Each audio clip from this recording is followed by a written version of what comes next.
Looking back on our first episode of the full season at Monaco, where we used Charles Leclerc to win the Monaco Grand Prix, breaking his curse around his home circuit, I kind of felt it was too easy to get the job done. So today we're turning the race difficulty up to hard.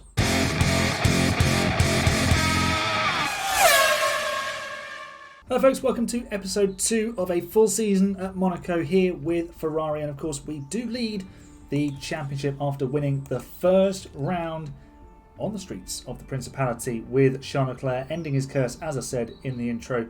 We have 41 points in the Constructors and a 26-point win at Monaco for Charles Leclerc, giving him a 8-point advantage over Max Verstappen after round 1. Now, as I said, I felt it was kind of too easy to win that race just by outsmarting the AI.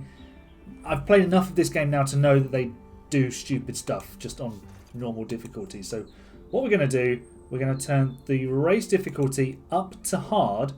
This is the first time I'm actually doing it in any scenario, so I have no idea what I'm about to get myself into. We need to add a fourth aim for this series as well, because there's been a request from asphalt_480 on YouTube in the comments section of the first episode asking if I know what the best setup is for Monaco. He wants to know for his Alpine save. So I'm going to be diving into that as well. I'll spend a little bit more time on practice. I won't show you that. I'll show you the results of it once I've worked out if there is a perfect one-size-fits-all setup for Monaco, and we'll tap into that as well. And of course we are also looking at how the other teams develop their cars. So I've noted down every team starting low speed value, I suppose it is. So McLaren, Aston Martin are the strongest, 2.602. We are the second best in that respect, and Alfa Romeo are the worst. So maybe that's something that we could tap into in a different series, on a different set of circuits. Can we take the car worst in a category to the best and still win the championship? That's something to think about later on. So we've also got a new ATR period, but no engineers available. And what's going to happen in this episode is I'm going to play sort of as normal, and then I'm going to edit it in a sort of post-edit, part live version. So anything really exciting that happens, you'll probably see the live reaction to it. But most of it will be editing Aaron, voicing over the ins and outs of what's going on around Monaco, because I think if we did 20 separate races at Monaco and showed you all of them, you'd get a bit sick and tired of it. So I'll just show you the good bits, or the bad bits, depending on how it goes. So the first race of this episode is going to be on hard difficulty. Let's see what happens, essentially. Over to editing Aaron. Well, actually, it won't be straight over to editing Aaron, because the design team have completed their front wing and suspension designs, which means they're in manufacture. And I just thought I'd show you what I'm going to do next before we dive into the Monaco Grand Prix in 3 days. So we're going to do a rear wing, and I'll go through this, I'll speed it up, and then I'll show you the way I'm designing it, essentially. So there's our rear wing. I'm trying to get the low speed gains as high as possible, and I've also gone for maximum drag reduction and DRS delta, because we want to make sure it's as easy as possible for us to overtake anything if we ever get stuck behind it. So let's go through on that. We won't throw all the engineers at this, we'll just do it normal approach as well in terms of time. Let's move on to an underfloor,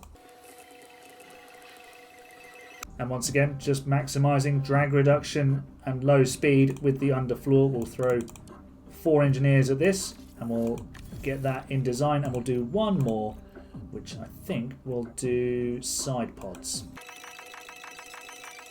And once again just making the low speed improvements as big as possible, but we're going to get a lot of medium speed and a little bit of high speed improvement as well, which might come in helpful from the side pods. So we'll throw the rest of the engineers at that. It's $1 million dues spent on designing some side pods. So that's the development. We will now head to the second round of the season in Monaco. Round 2 of the season got off to a great start with Charles taking pole at the death in qualifying with a stunning lap to beat Verstappen. Starting on the soft tyre and going for a two-stop once again with the home hero, we pulled away from Sergio Perez, who'd got ahead of his teammate at the start, and we built a gap ahead of our first stop.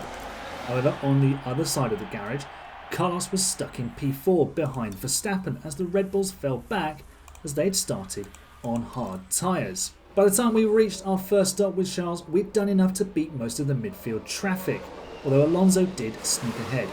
He, however, was soon overtaken. And we did have to issue some team orders as Charles reeled in Carlos, who was still in the mediums that he had started with. After that, we shadowed Verstappen for a while, saving tyres as Perez pitted from the lead on lap 39. Leclerc then took the lead from Verstappen on the run-up to Massenet on lap 43, quickly opening a 7.5 second lead by lap 47 over the Dutchman. I wanted to make the final stint as easy as possible, so when Carlos was able to deny Verstappen forward progress, it allowed me to bring Leclerc into the pit lane and have him rejoin in second place with 20 laps remaining. We closed down the 8-second gap to Perez in the lead in just 10 laps, but our first attempt at overtaking the Mexican was thwarted by an AlphaTauri in the way.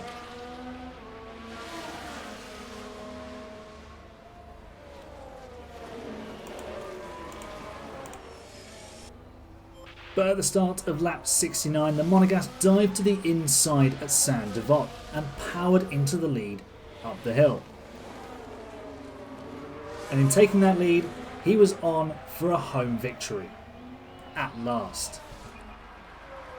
Final lap then of round 2, and honestly, I've been thoroughly underwhelmed with the AI's performance. Yes, we've started this race from pole position and done the 2-stop, but then the AI has done a 1-stop, so Verstappen and Perez are on old mediums now, having started on hards. And of course they started on hards in round 1. Hopefully the AI does something different in the next few rounds. But it's almost been far too easy again to just outsmart the AI. If you know that a 2-stop works in Monaco and you've got a quick enough car, then you'll be absolutely fine. Obviously you do need the car that's fast enough.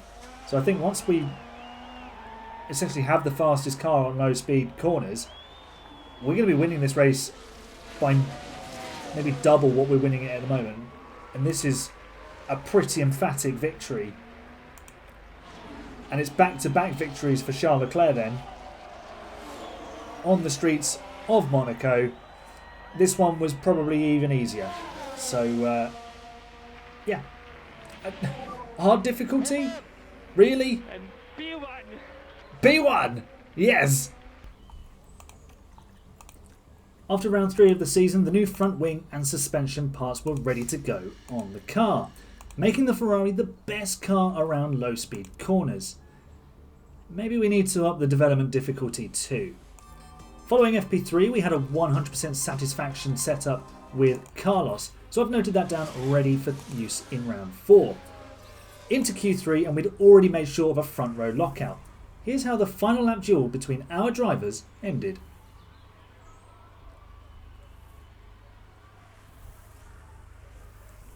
Vamos! With the front row in all Scala, I put both drivers on the same strategy that had been so devastating in the previous race. Soft, medium, soft, with stops on lap 56 and 58. The lead driver getting first dibs on the stop. Just coming to the end of lap 3 of round 3 of the series. And this is the first time we're running 1-2. We're now 3.5 seconds clear of Max Verstappen at the start of this race. And I'm not going to let them... Well, I'm going to let them fight. I'm not going to issue team orders. They're on the same strategy, and whoever's in the lead gets first dibs. So I'll keep an eye out for anyone making overtakes, and if I can show them to you, I will. But if it's teammate on teammate, it doesn't give you the replay, which is frustrating. So you'll either hopefully see it like this, or it'll just be the dots. Once we got to our first stop, Carlos was still in the lead, and he came out in P4 behind Sergio Perez. But the Mexican would stop on the next lap, allowing us to be second and third, although Charles did have a slightly slow stop. Carlos Sainz is absolutely dominating this race. He's got 3 seconds on Leclerc, obviously because of that pit stop error for the Monegasque driver, but we are on lap 32. We've stopped and we're about to catch and hopefully pass Max Verstappen in the not too distant future.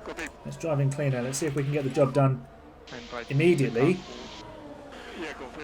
Verstappen moves to defend, and as is in Monaco, you move once, you keep the position, but we'll set this up and I'm sure we'll soon have the position. And we did get that position from Verstappen as he headed to the pit lane at the end of lap 33, restoring Ferrari's position in first and second. Well, since Verstappen stopped, there's been basically nothing to tell you about. Until now, Charles Leclerc has caught Carlos Sainz. I'm going to guess that the confidence levels are... Oh no, they're not drastically different. I was thinking they were going to be quite significantly different, but in fact Carlos has got more confidence at the moment than Charles, which is, I suppose you could say that's accurate because he's winning the race, but he's now got his teammate right on his tail, and with DRS Leclerc doesn't go through.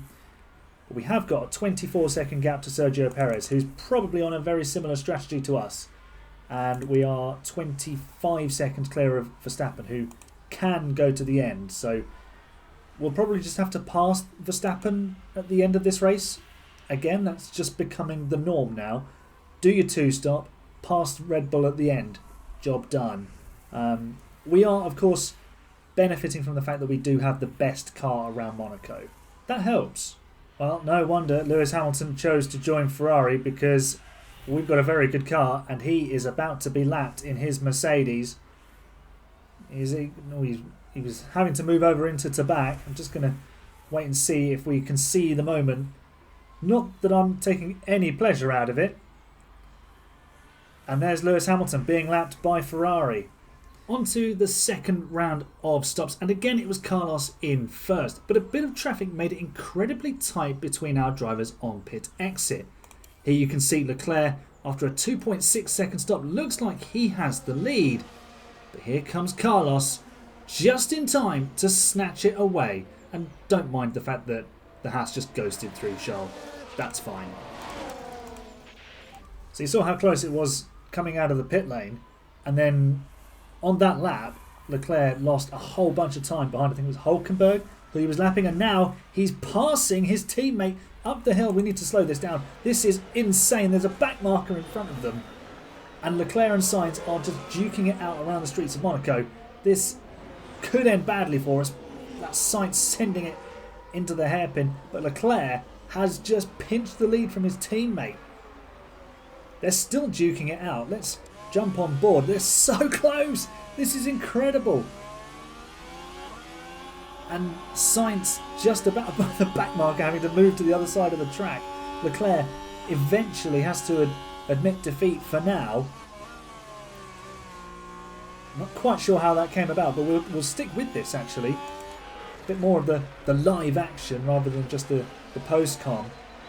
Let's see if Charles gets another run down the pit straight. He's going to get blocked by the Williams, I think.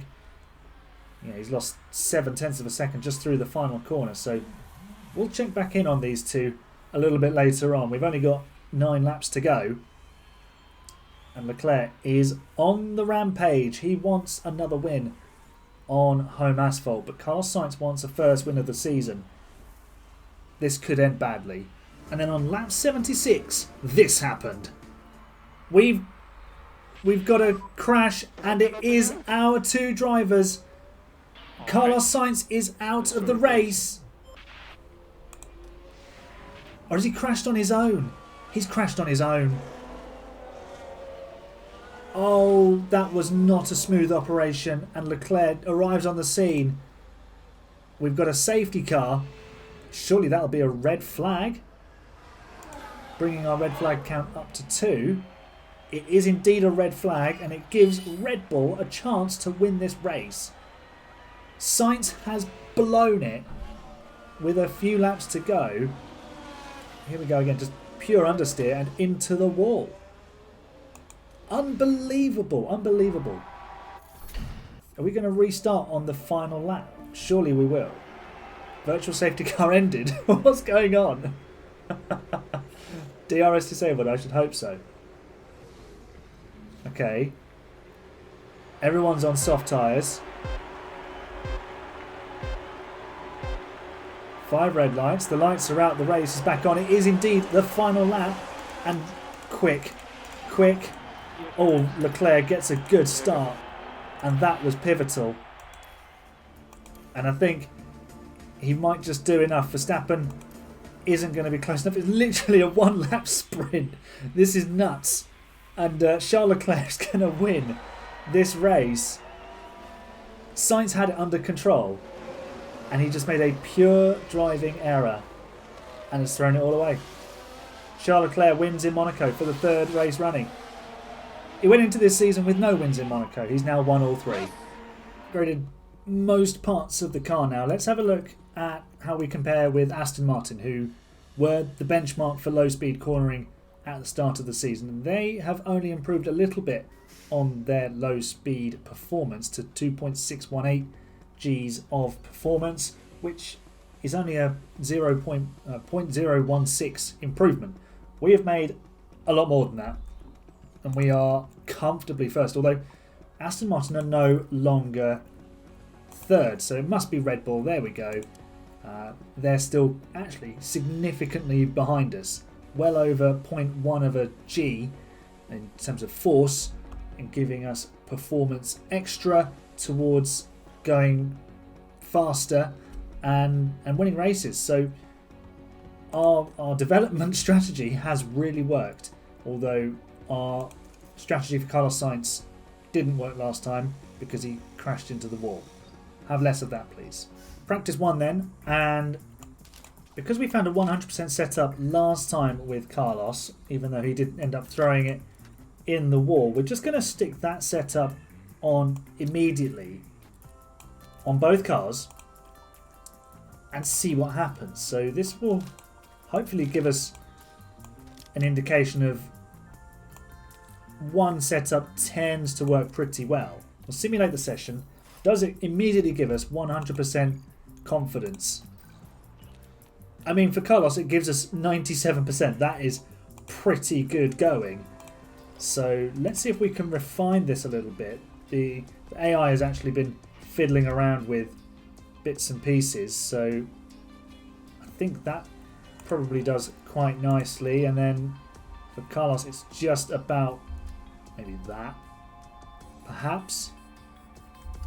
Or would it be better to go that way? Maybe that way. But again, the AI will have a fiddle with it and show us probably not 100%. Let's see. With the fastest cars, and now Charles is at 98% and Carlos is still at 97%. So we just need to sort out its cornering. And there we go. 2 100% setup satisfactions for our drivers. Let's just check in with exactly what that means. We'll skip the little cutscene here. And so it's 10 on the front wing, 16 on the rear wing, 8.2 on the anti-roll distribution for Charles, negative 3.4 tyre camber, and 0.85 degrees of toe out for Charles. So we'll note that down. So hopefully this will give you a decent idea of where to start on a Monaco setup.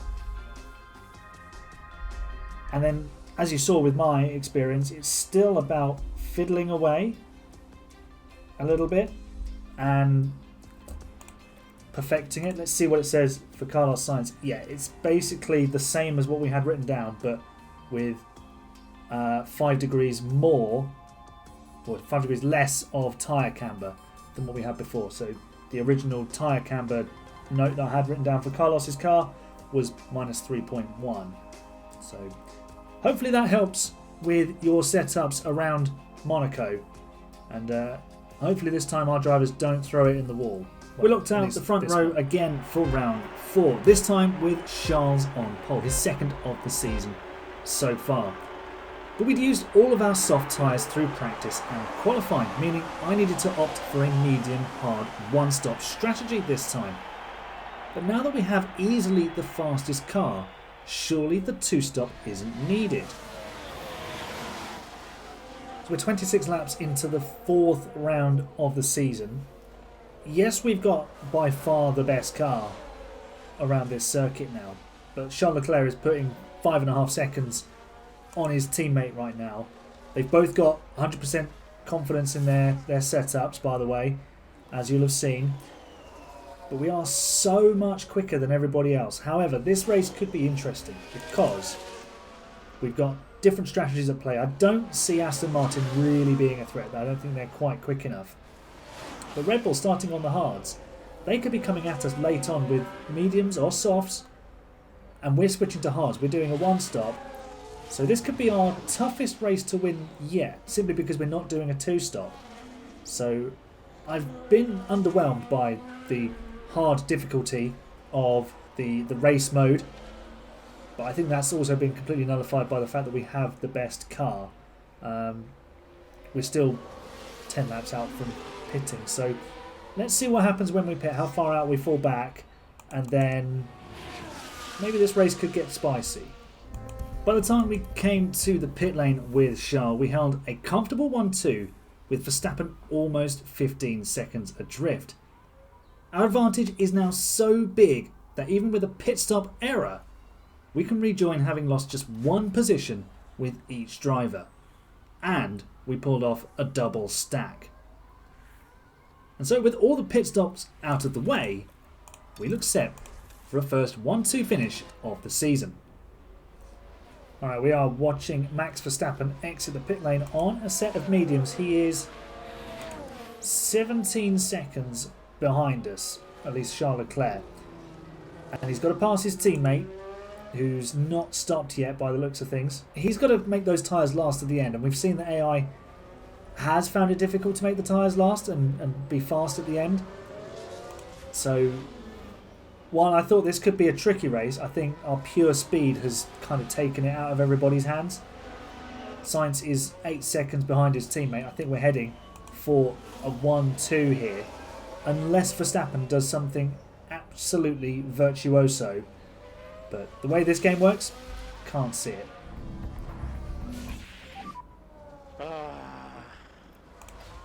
Okay. I'm okay. Well, Carlos Sainz has done it again. Although it seems that he's been involved in an accident with somebody else. This is a back marker, and there's been some contact with a McLaren. And what are they doing? They're doing like a little dance to try and get around each other. So Carlos Sainz will need to come into the pit lane now to change his front wing. We can put on a set of... we don't have another set of mediums. We've got to put him on a set of softs, which might make it to the end from here, but they might not. So he'll probably need some sort of safety car to sort his race out. Verstappen is just in the background there. So not quite going to plan for Carlos Sainz, but absolutely going swimmingly for Charles Leclerc, who's now almost 20 seconds in the lead once Sainz pits. It is a penalty for Oscar Piastri for getting in the way, essentially, and causing a collision as a back marker. So not particularly brilliant from him, and not brilliant for us at Ferrari. Here we go then. Can we get the wing change done quickly? I love how it says delayed pit stop for driver, like it was unexpected. We definitely knew we were changing the wing anyway. So we're chasing down Sergio Perez with Carlos Sainz. There he is.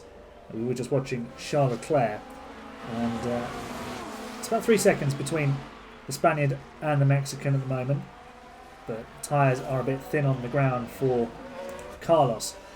What I'm thinking here, basically, to show you exactly how easy this is right now, with 31.5 seconds clear of Verstappen, let's bring Charles Leclerc in, put him on a set of softs, and basically do the fastest lap. So we'll top up the ERS, we'll put some fresh boots on it, and we'll come out and we'll do the fastest lap just to rub everybody's nose in it.